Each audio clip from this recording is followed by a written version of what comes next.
I'm an SLP working with a 2-year-old who is still munching. So for those of you who are watching or aren't familiar with that term, munching is a very up and down munch, munch, munch movement rather than more of a rotary chew, which adults tend to use.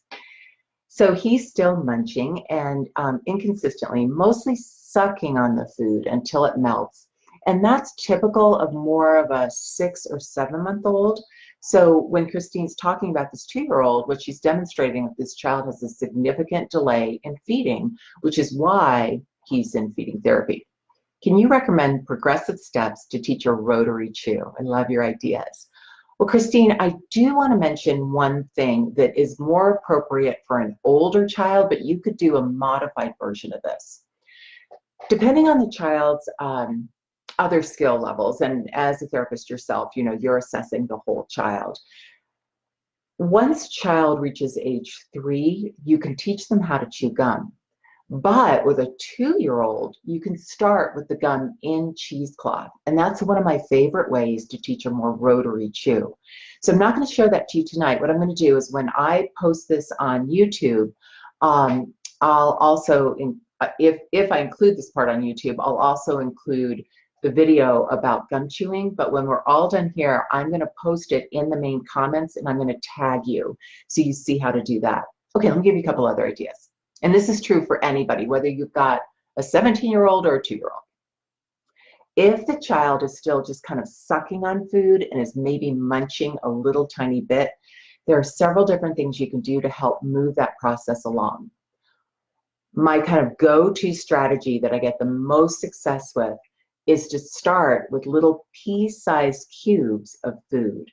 So let's say that that child is munching on, oh gosh, like a little Gerber Cheeto or maybe a veggie stick, something that's kind of crunchy but melts right away, or even a yogurt melt would do the same thing. Go ahead and try to take, say, that veggie stick and just chop off a little piece so you have a little piece-sized cube. The beauty of a hard cube like that melts is that it has edges, right, in the cube, and kids can feel it better in their mouth, and that helps them to feel safer.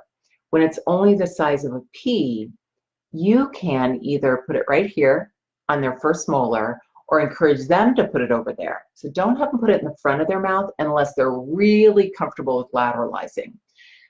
I usually start over here, and then we get that munch, munch, munch, and then I'll chase that or encourage the child to chase it with a cup of water and a really skinny straw, not as wide as this one, but really skinny, so they get a real tiny bolus,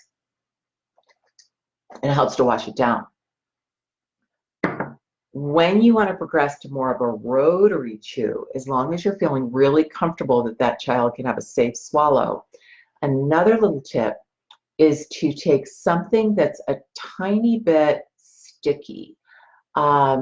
A good example for a 2-year-old would be something like a Tootsie Roll or a Power Bar, but again, you're going to cut it into a teeny pea-sized cube so it's not chokeable. You're going to stick it right on that molar, and when they start munching, their tongue will start working toward that stimulation, and it's the tongue movement that encourages that rotary chew. So that would be my next step. The third idea would be to take some pretzel sticks, the really skinny matchstick pretzels, and you're actually going to turn them into a meltable. So the way you do that is that you get your cookie sheet, lay out your matchstick pretzels, and then just coat them with coconut oil or butter and bake them in an oven at 250 degrees and toss them every 15 minutes. And you're going to bake them for like 2 hours. It's sort of like making Chex Mix. Once you have that skinny little pretzel, let me show you.